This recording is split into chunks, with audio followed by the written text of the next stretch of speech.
Good morning বন্ধুরা। তো এই যে দেখতে পাচ্ছ ওইদিকে প্যান্ডেলের কাজ কাপড় টাপড় লাগানো হয়ে গেছে, এখনও বাকি আছে। বাইরে তো মানে একদমই হয়নি, যেহেতু বাড়িতে কালকে বিয়ে, তো প্যান্ডেল একদম কমপ্লিট দিতে পারেনি। তো এইদিকে সামনের দিকটা হয়তো আজকে হয়ে যাবে, আজকে করে দিবে।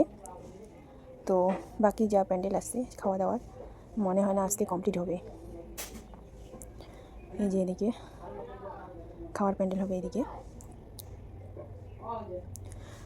আর এই সামনের দিকটা কমপ্লিট আজকে হয়ে যাবে। আর একটা জিনিস তোমাদের সঙ্গে শেয়ার করা হয়নি, এই যে মানে বিয়েবাড়ির আর কি প্রথম মানে নিয়ম অনুষ্ঠান আর কি বলতে গেলে তোমার চিড়ে ভুকানো।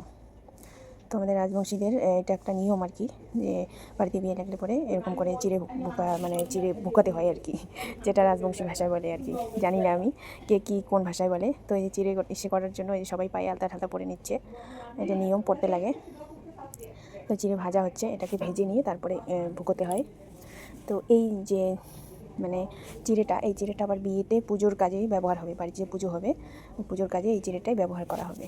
এটা নিয়ম আর কি, সে অল্প হোক মানে যতটুকু হোক মানে নিয়ম করতে হয়। তো যাই হোক তাই হোক, আমাদের এদিকে এখনও মানে এই নিয়মগুলো নাই। আমার বাপের বাড়ি এদিকে আমার বিয়েতেই হয় নাই, তো আগে হতো, কিন্তু আমার শ্বশুরবাড়ির এদিকে এখনও এই চলটা আছে। মানে সবাই আসে, এটা একটা অন্যরকম আনন্দ আছে আর কি। জায়েরা, কাকি শাশুড়ি, জেঠি শাশুড়ি, দিদি, মানে সবাই মিলে একসঙ্গে আর কি, কী বলবো, ভালোই লাগে। তো চিড়ে বোকানো হলে পরে চিড়েটাও একটু তোমাদেরকে দেখিয়ে দেবো আমি।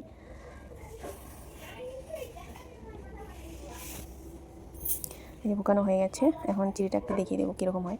এগুলো তো মেশিনের মতো হবে না, যাই হোক এটাকে পরে ঝাড়তে হবে, ঝেড়ে পরিষ্কার করে নিতে হবে। এই যে চিড়ে দেখো।